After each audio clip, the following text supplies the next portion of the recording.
Welcome to a new episode of B-Movie Enema the series. I'm Jeff Arbuckle, and that femme fatale over there is Nurse Disembodied. Nurse, what's the occasion? You seem pretty gussied up for this episode. Poopshoot told me what the movie was, and I thought it might be a good idea to dress the part. Oh, is that right, Poopshoot? You already got the movie for me? He thinks you might be pleasantly surprised by what's in store for this week. Well, alright, let's see what you got.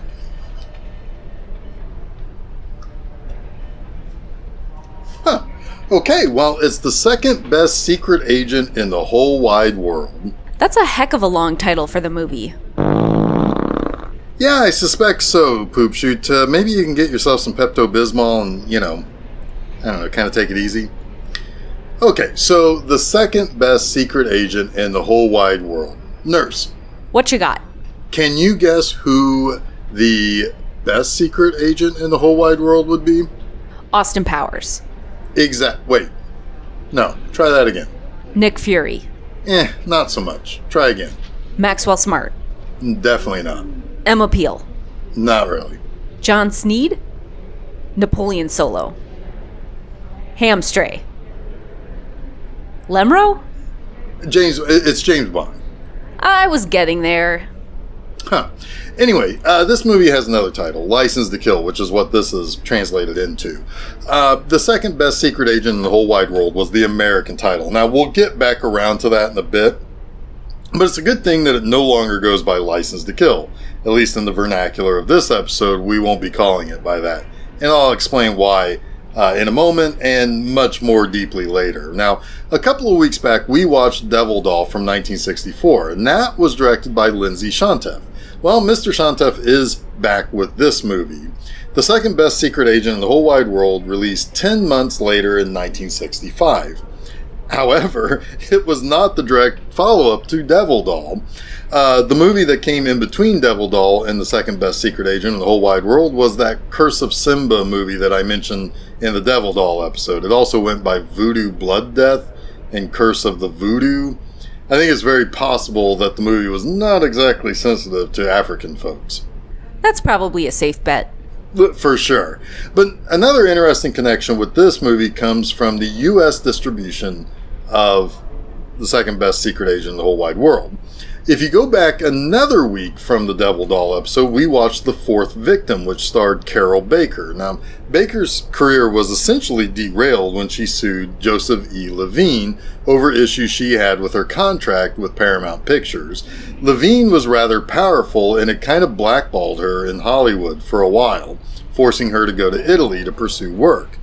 I bring this up again because Joseph E. Levine was the very shrewd importer of movies from overseas. He had a huge hit when he imported Godzilla from Japan, and he then imported the Steve Reeves Hercules film on the cheap, and he had another hit on his hands. So he did it again by purchasing the American distribution rights for this movie. I don't believe that what we're actually watching is entirely that edited American version. I think it's a hybrid of sorts, but I'll explain more in our next segment. Let's get the movie started. I'm ready for some high-flying spy action. Hey, I best do what the lady says, but we'll get the second best secret agent in the whole wide world started, and we'll be back here after the first act. Alright, so, wasn't that an exciting start to this movie? Jeff, I think if this movie came out today, it could be very easy for that lady with the stroller to get canceled by online mobs of, crazy people. Do explain, Nurse. Well, she clearly is not a fan of people with crossed and/or glass eyes. Her assassination of that guy is clearly something that would not stand for the folks on Twitter these days. You haven't been to Twitter, or whatever it's called these days, in a while, have you? Not especially. Why? Yeah, I don't think too many people left on that platform would care about the sensitivity of old flabby guys with crossed and/or glass eyes. Oh, okay, so it's cool. Kill that son of a bitch! Hey, that's the spirit. Okay, so we definitely have at least some of the American version of this movie based on two very key things. First, that assassination of August Jacobson was a cold open. That was not the case in the original British version. Second, the Sammy Davis Jr. theme song was one of the things that Joseph E. Levine commissioned for the American version to kind of be a cheeky wink at Bond-style openings and theme songs. But Nurse, I get a little confused about something after this. Are you actually asking me to help you with this, Doc? I guess. Well, let's get into it. So, according to what I see about the American version of this movie, there were scenes removed between Francis DeWolf, who plays Walter Pickering, and John Arnott, who plays Rockwell, this movie's version of M, about trying to assign James Bond to the mission with the Jakobsen guy and his regrav device. Okay. But there's a scene talking about, or at least mentioning, that they have to settle for the next best guy, this Charles Vine character, because the guy who dealt with that gold thing was otherwise engaged. Yeah? Oh, and by the way, that gold thing is a direct reference to 1964's Goldfinger. Anyway, supposedly the American movie excised most of that stuff. So supposedly all this regrav stuff was also removed, which made the whole reason to keep Jakobsen safe completely nonsensical. But there is that scene and more to come about what Jakobsen's regrav thing is all about. Well, maybe it's a hybrid version of the original British movie and the American release. I mean, could be. All I see is 96 minutes for a runtime. This movie is 96 minutes. IMDb says 96 minutes. Wikipedia says 96 minutes. So it's 96 minutes, whatever that means. Anyway, Nurse, what's regrav? Regrav is a device that can eliminate gravity in a specific location. Yep, it's as simple as that. But different world powers want to obtain that by any means necessary. And Britain is willing to pay a couple $1,000,000 for it. Yeah, that's just about the gist of it. Okie dokie. So Charles Vine, our titular second best secret agent in the whole wide world, is played by Tom Adams. Now, Adams was actually fairly young at the time this movie was released. He was only 27 years old. He appeared on some TV series and had a couple of uncredited roles in movies. However, 2 years before this movie's release, he appeared in The Great Escape, which starred some pretty big names like Steve McQueen, James Garner, Richard Attenborough, Charles Bronson, Donald Pleasance, James Coburn, and David McCallum. Granted, there were a lot of people in that movie, and you have to go pretty deep into the cast to find his name, but he's there. He worked pretty steadily for the next 40 years after The Great Escape, but he was never really a big star. In 1984, he did appear in the Doctor Who serial Warriors of the Deep, starring the Fifth Doctor Peter Davison. And speaking of Doctor Who, he also appeared in one of the stories of the 1971 anthology film The House That Dripped Blood. One of the other segments that Adams was not in starred John Pertwee, the Third Doctor, and my favorite of the Doctor Who versions. But anyway, people liked this Charles Vine enough to grant a reprisal of the role for Adams in a pair of movies. The first was 1966's Where Bullets Fly, and the second sequel that is known, kind of known, I guess, as Somebody's Stolen Our Russian Spy. Neither were directed by Lindsay Shantef, and only Where Bullets Fly features another character from this movie besides Charles Vine. Somebody's Stolen Our Russian Spy, the larger departure of the two sequels, was a British-Spanish co-production. Okay, well, because this movie is indeed 96 minutes, as I've said, I think we need to get back to it. Ready for some more rip-roaring British Euro spy action, Nurse? Oh, you betcha, Jeff. Then let's get to it. Alright, so since this movie is a touch over 90 minutes, we will speed run through this break, but I wanted to make sure to mention a few of the people who make up the supporting cast of the movie. We start with perhaps the most important supporting character, Heinrich Jakobsen. He's played by Karl Stepanek. Now, Stepanek was a Czech actor who was born in 1899 in what is now the Czech Republic, and was back then called the Austro-Hungarian Empire. Now, for the most part, I would assume that Stepanek got a lot of work in the 40s and 50s playing Nazis and Soviets. However, while this is probably his best-known role, he also appeared in Shantef's Devil Doll as Dr. Heller. Stepanik's final role was an uncredited one in 1971's Been Down So Long It Looks Like Up to Me, and he would later die at the age of 81 in 1980. Next, we have his assistant, Julia, played by Veronica Hurst. Now, Hurst at this time was at the tail end of her marriage to William Sylvester, who appeared in Shontuff's Devil Doll as our hero Mark. This was the second to last film appearance for Hurst. 1 year later, she appeared in The Boy Cried Murder, and then spent the remainder of her career on TV, which ended when she appeared in 14 episodes of the soap opera General Hospital between 1973 and 1975. She was in a bunch of fairly standard crime and action thrillers of the 50s. However, perhaps the movie that gets the most discussion to this day is one she has an uncredited bit part in, 1960's Peeping Tom, a psychological thriller about a man who murders women and uses a camera to capture their terror as they die.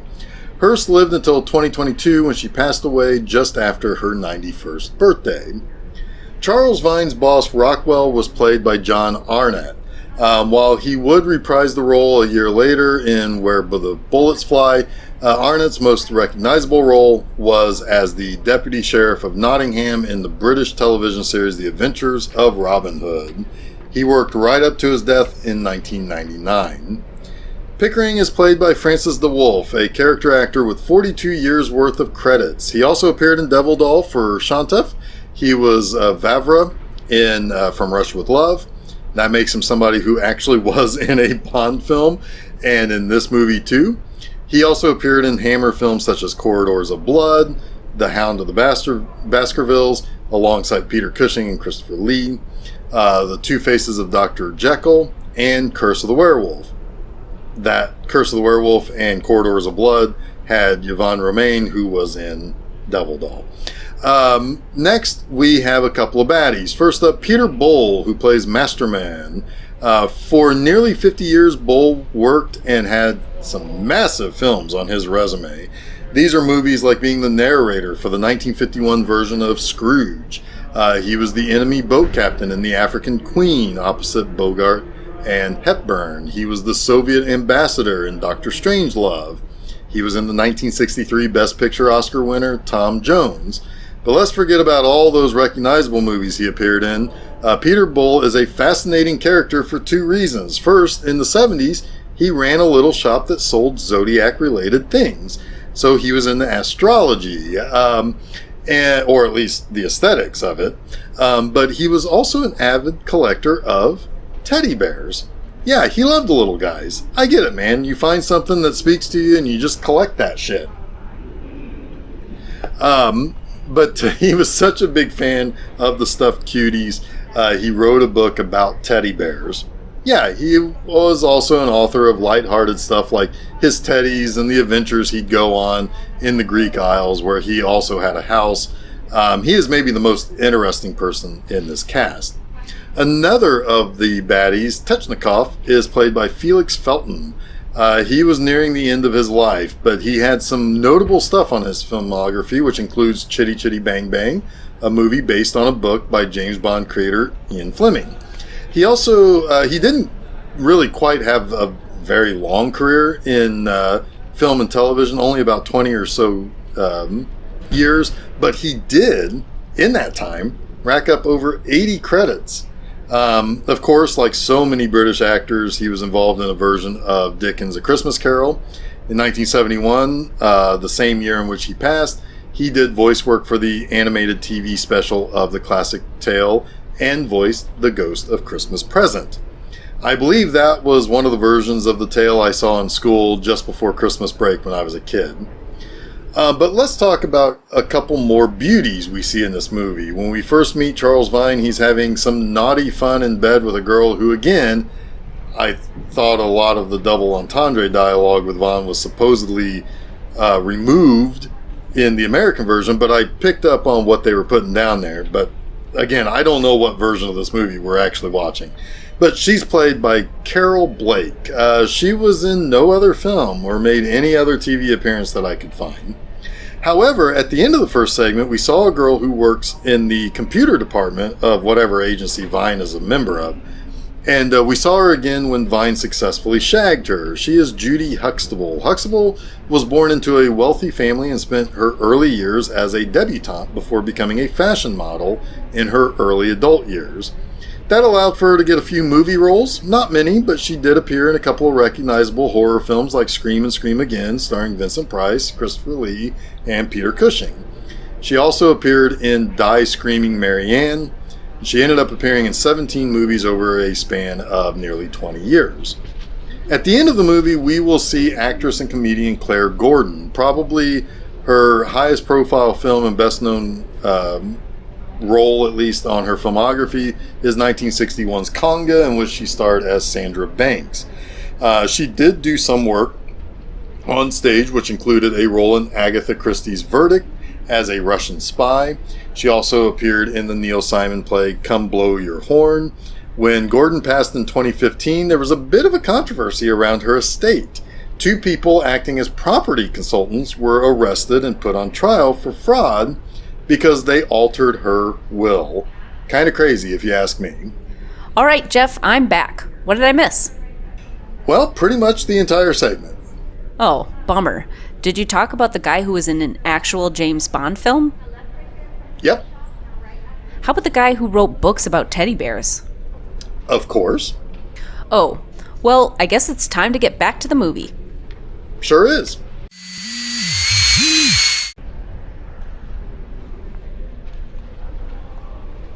Jeff, you look grumpy.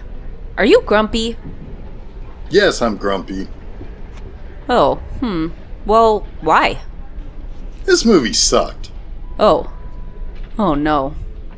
Yeah, this movie is pretty bad. I mean, Poop Shoot said this might be a pleasant surprise. Yeah, watch out, PC. You might catch some of that grump from Jeff. It would have been more pleasant surprise if this movie didn't fly through the poop chute.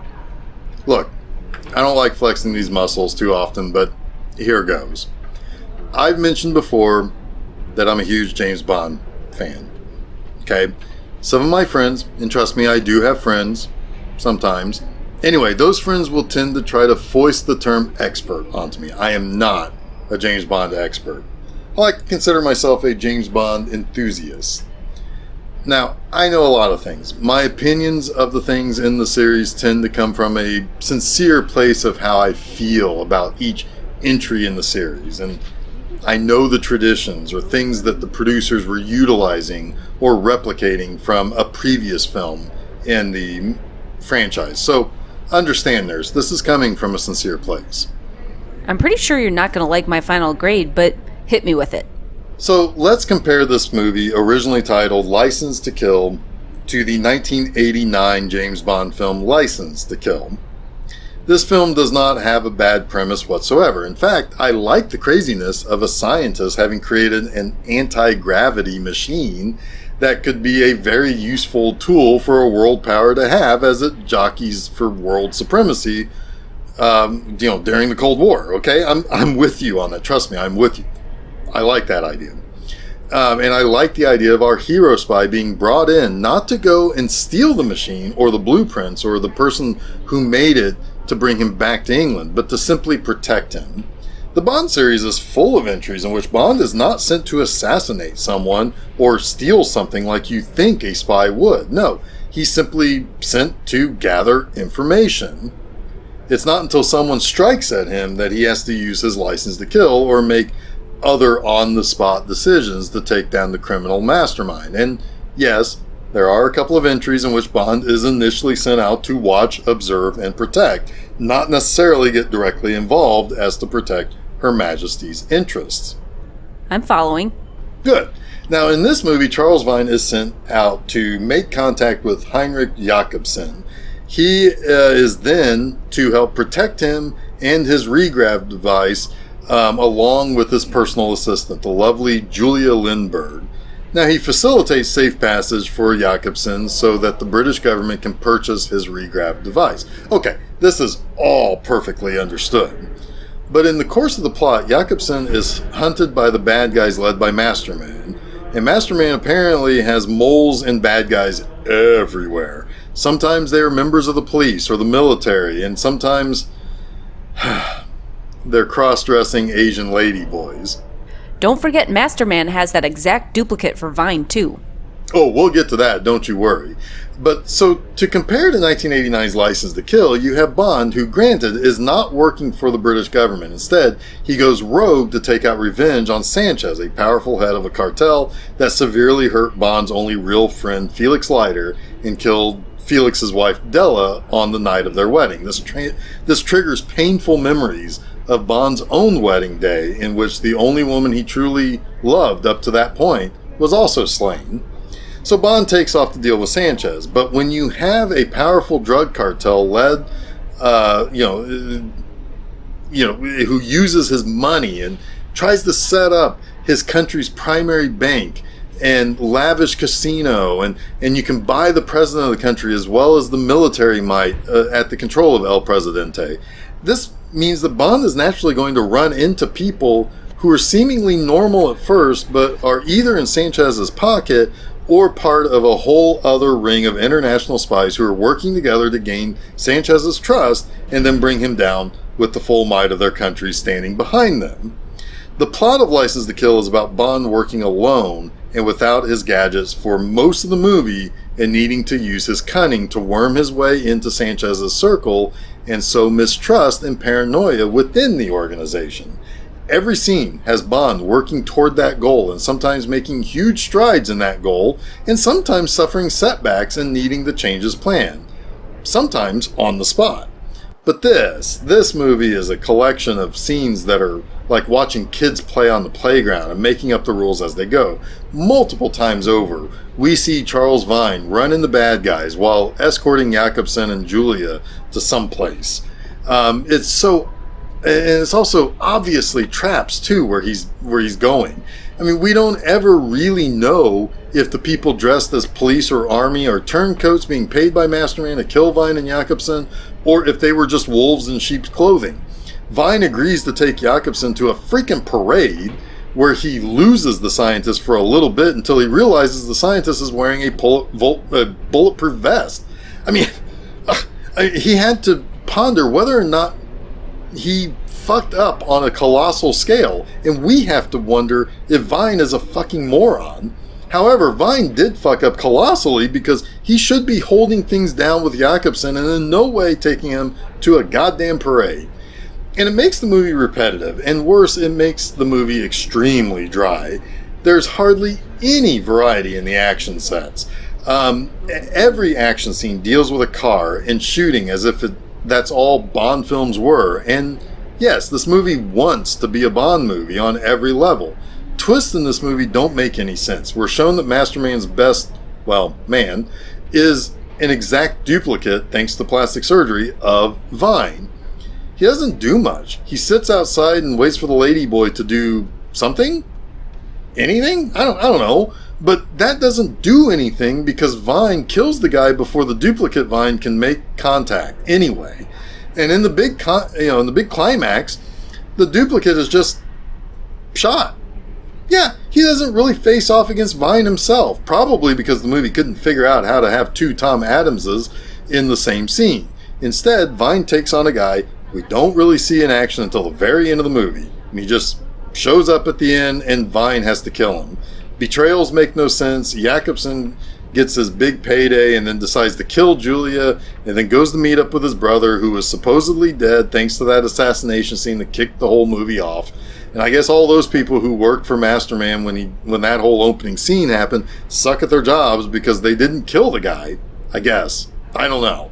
Oh, and get this. Vine wakes up in the hospital to find out that his boss and other agents have cleaned up the final details. This also includes that Pickering was a turncoat the whole time too. But the worst of those final details?